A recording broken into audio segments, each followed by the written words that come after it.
কেউ যদি বসে বসে সময় কাটে এমন খেলায় অংশগ্রহণ করে, যেমন চৌসার, ছক্কা, লুডু, দাবা, পাঞ্জা, ক্যারামবোর্ড, তাস, গেমস, আরও যত খেলা জন্ম নিয়েছে, কিয়ামত পর্যন্ত যত জন্ম নিবে, বসে বসে চলে, সময় নষ্ট হয়, শরীর চর্চা হয় না, এমন খেলায় যদি কেউ অংশগ্রহণ করে, তাহলে সে তার হাতকে শরীর শুকুরের রক্তের মধ্যে ডুবিয়ে দিল।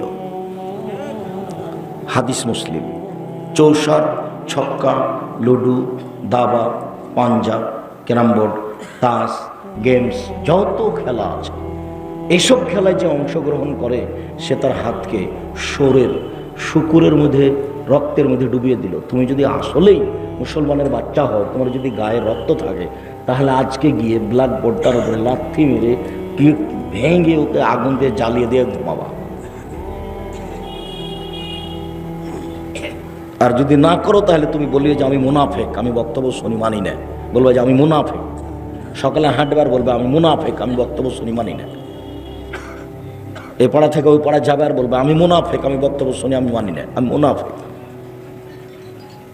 এভাবে বলবা। হিন্দু তো আসেনি, তুমি তো এসেছো। যদিও আমি হিন্দুকে আসতে বলেছি।